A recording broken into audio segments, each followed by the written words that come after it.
नमस्कार मंडळी, मी आरती स्वागत करते आहे तुमचं आपल्या चॅनलवरती. त्याचं नाव आहे आरविश आणि मम्मा.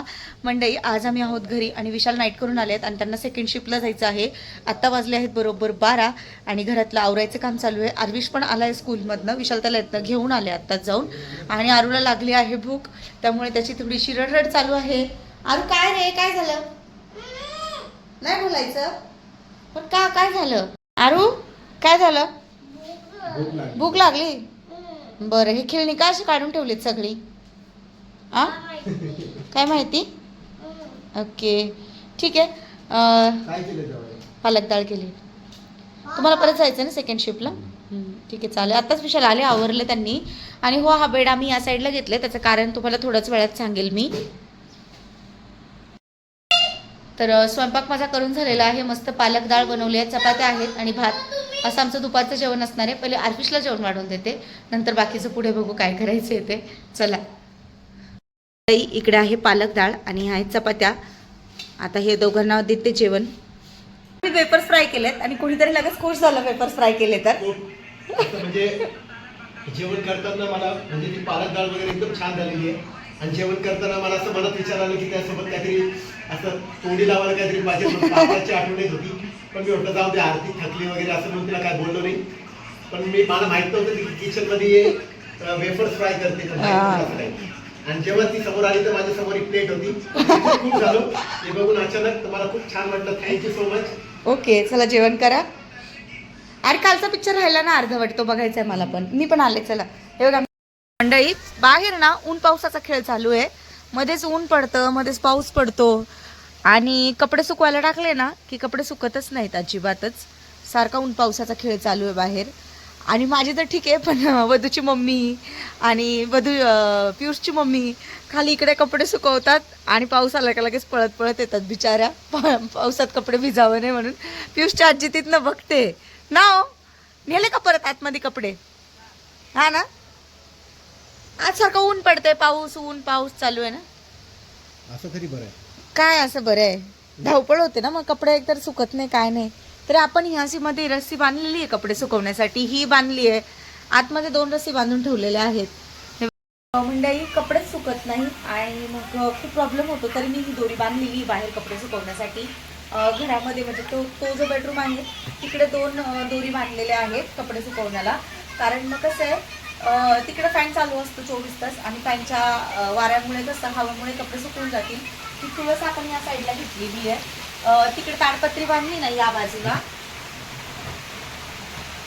तर या बाजूला ताडपत्री बांधली आहे, तर तो बिलकुलच हवा लागत नव्हती तुळसला आणि पानं सुकून सुकून चालले होते. मग मी काय केलं, तुळस उचलून या साईडला ठेवली. तो बघा, आणि तो दिवा पण छान राहतो, हा नारळ दिवा जो आपण घेतला होता तो. आणि बाकीचं इकडे बघा, इथे हा बेड ठेवला. बाहेर जो बेड होता ना तो इकडे घेतलाय मी. त्याचं कारण मी तुम्हाला थोड्या वेळात सांगेल. आणि या घरामध्ये अजून हा बेड तुम्ही बघितला असेल, बेडरूम मध्ये होता. आणि हा बेड अजिबात यूज करत नव्हतो, काहीच नाही, असाच ठेवलेला होता तो. पण काय झालं माहितीये का, तिकडची जी भिंत आहे ना तिला डायरेक्ट हा कसं पावसामुळे ना ओलावा आलाय भिंतीला. म्हणजे काय तर त्या साईडची जी भिंत आहे ना, पाऊस डायरेक्ट असल्यामुळे ना तिकडं भिंतीला ओलावा आलाय आणि त्याच्यामुळे ना ही गादी वगैरे सगळी ओली होत होती. खिडकीतून थोडं थोडं पाणी येत होतं मध्ये. आणि म्हणजे बघा असं ओलावा येतोय, इथे दिसतोय.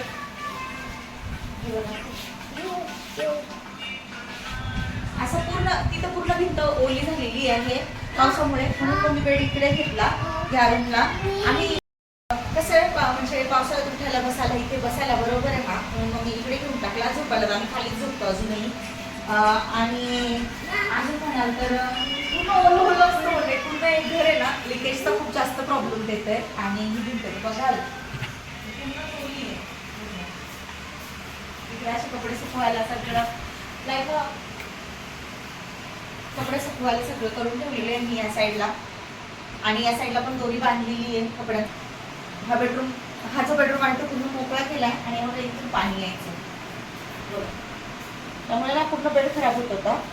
मी तुम्हाला जेव्हा आपल्याला नवीन घर घेतलं होतं, जेव्हा आपलं नवीन घर घेतलं होतं तेव्हाच मी तुम्हाला सांगितलं होतं की पाऊस, इगतपुरीचा पाऊस खूप जास्त असतो, भिंती खराब होतात, लिकेज प्रॉब्लेम खूप जास्त आहे. आणि ह्या सगळ्या गोष्टी होणार. खूप खूप थंडी वाजते मंडळी, खूप जास्त गारवा आहे. अक्षरशः फरशीवरती खाली बसायला सुद्धा होत नाही, एवढी थंडी आहे आणि खूप गारवा आहे. तरी आता कसं 8 दिवस पाऊस उघडा होता म्हणून जरा मोकळं होतं, पण लगातार 8 दिवस जेव्हा कंटिन्यू पाऊस पडत होता ना, तेव्हा अक्षरशः हालत खराब झाली होती आमची. ना कपडे सुकत होते, ना घर ओलं, त्याच्यानंतर ह्या भिंती पूर्ण ओल्या, पूर्ण ओलं ओलं ओलं असं झालं होतं. तर मी पाऊस बाहेर तर एवढा जोरात होता, तुम्ही तर पाहिलेलंच आहे पाऊस किती होता 8 दिवस. त्यामुळे मग असं थोडंफार घरामध्ये चेंजेस केले. ताडपत्री लावली ते तुम्हाला दाखवलंच आहे. आणि हो, अजून एक छोटीशी गोष्ट तुम्हाला सांगायची आहे, ते सांगते मी तुम्हाला. तर मंडळी आता विशाल थोड्या वेळात कामाला निघतील. त्यांचा आता 2चा टायमिंग आहे कामाला जायचं आहे त्यांना. आणि अजून म्हणाल तर हो, मला जसं तुम्हाला थंबनेलवरून सांगितलं आहे ते आपल्या इथे छोटीशी चोरी झाली आहे. चोरी म्हणजे काय झालं माहिती आहे का, समजत नाही म्हणजे ह्या पण गोष्टी लोक चोरी करू शकतात का. कारण आम्ही कधी असा विचार नाही केला की ह्या गोष्टी चोरी जातील म्हणून इथून, पण गेल्यात. तर ते आम्हाला पण आश्चर्यचकित आहे आणि आम्हाला म्हणजे थोडंसं वाईट पण वाटलं. आणि असं म्हणजे नाही का, अरे बापरे, ह्या पण गोष्टी चोरी होऊ शकतात असं झालं आम्हाला. तर काय होतं माहिती आहे का, मी कपडे धुण्यासाठी ना स्टीलचं आहे ना, घंगाळं होतं, ते घंगाळच बोलतात ना त्याला. तुम्ही व्हिडिओमध्ये याच्या आधी पण पाहिलं असेल, ते स्टीलचं भांडं होतं एक एवढं मोठं, त्याच्यामध्ये मी कपडे धुवायची. बाहेर पाईप जेव्हा म्हणजे बोरिंगचं पाणी चालू करायची, पाईप लावून पाणी जमा करायची त्याच्यामध्ये आणि त्याच्यामध्ये कपडे धुवायची मी. तर मग ते घंगाळं होतं मोठं स्टीलचं भांडं, खूप जड होतं, खूप हेवी होतं मंडळी ते भांडं. आणि ते भंगारमध्ये जरी विकलं असेल ना तरी त्याचे आरामात 500-600 रुपये तर आले असतील, आरामात जास्त पण आले असतील. आणि परत माझ्याकडे ना एक ड्रम होता जो मी तिकडनं आणला होता पप्पांच्या इकडनं. चांगला एकदम नवीन ड्रम होता, प्लास्टिकचा, मोठा होता तो, 500 लिटरचा होता ना तो ड्रम. हां, मोठा ड्रम होता. काही व्हिडिओमध्ये तुम्ही बघितलं पण असेल, मी ड्रम भरून ठेवला होता पाण्याचा. कारण कसं आहे, मला तिकडनं पाणी भरावं लागायचं, लांब पडायचं थोडंसं. तर मी तिकडनं पाईप घेऊन सरळ पाणी भरून घ्यायचे. जे वापरायचं पाणी होतं, पिण्याचं पाणी लागायचं आम्हाला कारण ते. की मंडळी एवढे 1-1.5-2 महिने ते बाहेरच होतं. हां, पण आम्हाला काय वाटलं की कोणी नेणार नाही, कोण म्हणजे इकडे म्हणजे असं होत अशा नसतं. ह्या गोष्टी कोणी उचलून जाईल, कोणी नाही चोरून नाही, घेऊन आम्हाला जाईल, कसं असं माहिती पण या नव्हतं की म्हणजे असं होणार आहे. अंदाजच नाही ह्या गोष्टींचा, ह्या गोष्टी पण चोरी जाऊ शकतात. स्टीलचं जे भांडं आहे ना, ते तुम्ही धामणचा जो व्हिडिओ बघितला असेल ना, तर धामणला आपण पाणी पाजलं होतं त्या भांड्यामध्ये, बरोबर. ते स्टीलचं भांडं आणि तो ड्रम, अशी आमची छोटीशी चोरी झालेली आहे. आणि ठीक आहे, जास्त काही नाही, पण 2000-3000पर्यंत असेल तर सगळ्याची किंमत. स्टीलचं भांडं जेव्हा घेतलं असेल तेव्हा महाग असेल ते. पण मग तेच मंडळी, छोटीशी चोरी झाली.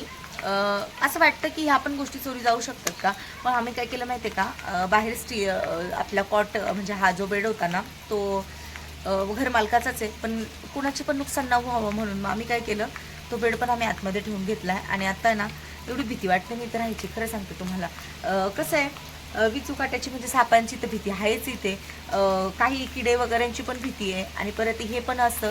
आणि त्याच्यामध्ये मी रात्रीची एकटी असते. तर मग मला ना, मी खरं सांगू म्हणजे रात्रभर झोपतच नाही मी. विशाल कामाला जातात ना, मी रात्रभर जागी असते, रात्रभर झोपत नाही मी. मोबाईलमध्ये काही ना काही काम करत असते, किंवा मग मोबाईलमध्ये रील्स बघते, किंवा एखादा मूवी डाउनलोड करून बघत असते. आणि लाईट तर एवढी लाईट जाते ना, की दिवसभरातून किती काहीच वेळा लाईट जाते, रात्रीची पण लाईट नसते. कारण की इगतपुरीचं पहिल्यापासून असंच आहे, पाऊस खूप की जास्त पाऊस इगतपुरीमध्ये. राहिला की लाईट जातेच, किंवा नसो तरी लाईट जाते. थोडासा खूप वारा जास्त सुटला, जाते. वारा पण सुटला तरी लगेच लाईट जाते. हो ना. आणि कसं आहे माहिती आहे का, मला ना म्हणजे असं समजत नाही, म्हणजे असे झाले आता तर काय करणार. पण ठीक आहे, त्या गोष्टी तर किरकोळ आहेत, म्हणजे ते स्टीलचं भांडं झालं, ड्रम झालं, त्या गोष्टी तर म्हणजे किरकोळ आहे, त्याचं काय एवढं वाटत नाही वाईट. ठीक आहे, कमवून घेता येतं, त्याचं काय नाही. पण जर आपल्या जीवाला कधी काही झालं, कोणी घरात एंट्रीज केली रात्रीची, त्या गोष्टीची भीती वाटते. कारण हा जो एरिया आहे, हे जे घर आहे ते म्हणजे एकटं घर आहे, या साईडला सगळी शेती आहे, आणि इथूनच म्हणजे गावाची सुरुवात होते असं. तर रात्रीची खूप जास्त भीती वाटते, आता इथे थांबणं मुश्किल होतं आहे, असं झालं आहे. आणि मग मी काय करते, जर मला नाही, जर थांबते, मी डेअरिंग करून थांबते रात्रीची. आणि एक सीन पण झाला होता माझ्यासोबत. म्हणजे काय झालं, म्हणजे त्याला भरपूर 15-20 दिवस होऊन गेले विशाल. त्या गोष्टीला मी विशालला पण सांगितलं, प्लस माझ्या घरच्यांना पण सगळ्यांना सांगितलं की असं रात्रीचं झालं म्हणून. म्हणजे काय झालं होतं, रात्री ना मला ना पाऊस पण नव्हता त्यावेळेस, उन्हाळ्याचे दिवस होते, आणि विशाल नवीनच कामाला लागले होते. विशाल रात्रीचे नाईटला गेले, आणि विशालची काहीतरी 3री का 4थीच टाईम होती नाईटला जाण्याची. तर मला असं रात्रीचं म्हणजे ना एखाद्या म्हणजे प्राणी असेल किंवा आपण कुत्र्यालाच बोलू शकतो. कुत्रा जेव्हा असं धावत धावत येतो तर त्याला दम लागतो, तर तो हापतो ना विशाल, त्याला हापणंच बोलतात. हा, तर तो म्हणजे असं दम लागलेला आणि हापत होता तो. तर मला पहिले काय वाटलं की रात्रीचे किती 2-2:30 वाजले असतील आणि मी जागी होते रात्रीची. तर मग ना कुत्र्याचा हापायचा होता, म्हणजे असं कुत्रा हाप कसं टाकतो तसं वाटत होतं. तर मला काय म्हणजे मी कसं घरामध्ये एकटी होते आणि आर्विश झोपलेला होता आणि मी जागी होते, पण म्हणजे एक माइंडमध्ये होतं ना माझ्या की नाही बाबा मला घाबरायचं नाही आहे. माइंड मी सेट करून ठेवते की मला घाबरायचं नाही, रात्रीचं काय नाही होत, आपण खूप स्ट्रॉंग आहे, आपलं बाळ आपल्याला सांभाळायचं आहे, या सगळ्या गोष्टी माझ्या माइंडमध्ये होता. आणि मला त्यावेळेस काय वाटलं की बाहेर डॉगीच असेल म्हणून, डॉगीच म्हणजे असं डॉगीच आला असेल, हापत असेल किंवा असा बसला असेल येऊन बाहेर वगैरे, म्हणून मी काय एवढं लक्ष दिलं नाही आणि मी खिडकी पण नाही खोलली मग, कारण म्हटलं जर डॉगी नसेल दुसरं काय असेल तर मी खूप घाबरेल आणि मग नको मला जास्त, म्हणून मी काही खिडकी ओपन करून बघितलंच नाही काय आहे ते. खूप वेळ मंडळी जवळजवळ आहे ना असा 10-15 मिनटं असा 10 मिनटं तर पकडूनच चला, 10 मिनटं आवाज येत होता आणि मी तो आवाज एकदम स्पष्ट एकदम क्लिअरली मी ऐकत होते, कारण मी इथे हॉलमध्येच झोपते आणि आपला दरवाजा इथेच आहे.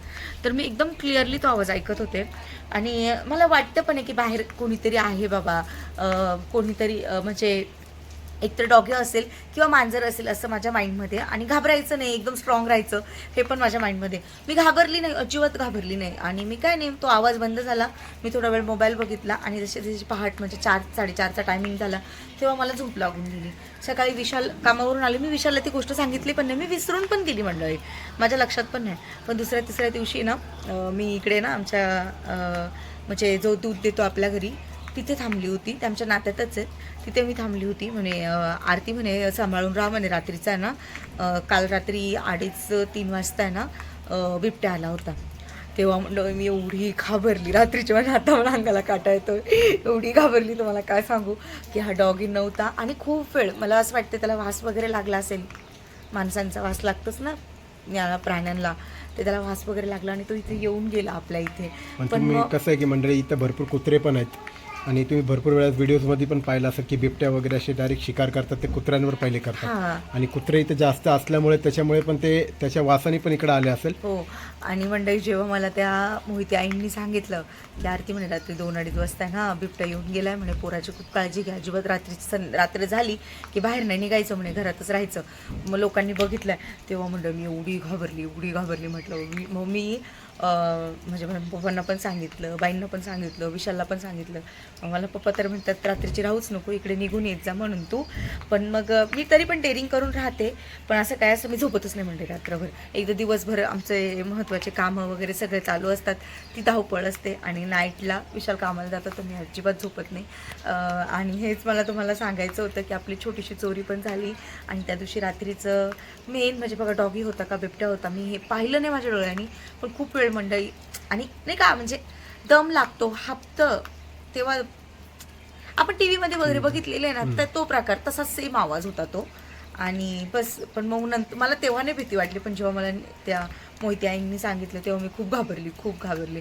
आता आम्ही बिलकुल रिस्क घेत नाही आणि मी विशाला सांगते तुम्ही नाईटच घेऊ नका, पण आता काही हे कामांमुळे विशाला नाईट घ्यावं लागते. मला असं वाटतं विशाल ते अजून 4-5 दिवस करतील, नंतर ते पण बंद करतील ते नाईटला जाणं असं.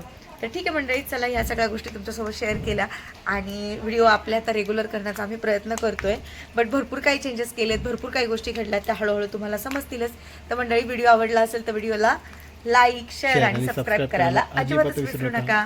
बाय.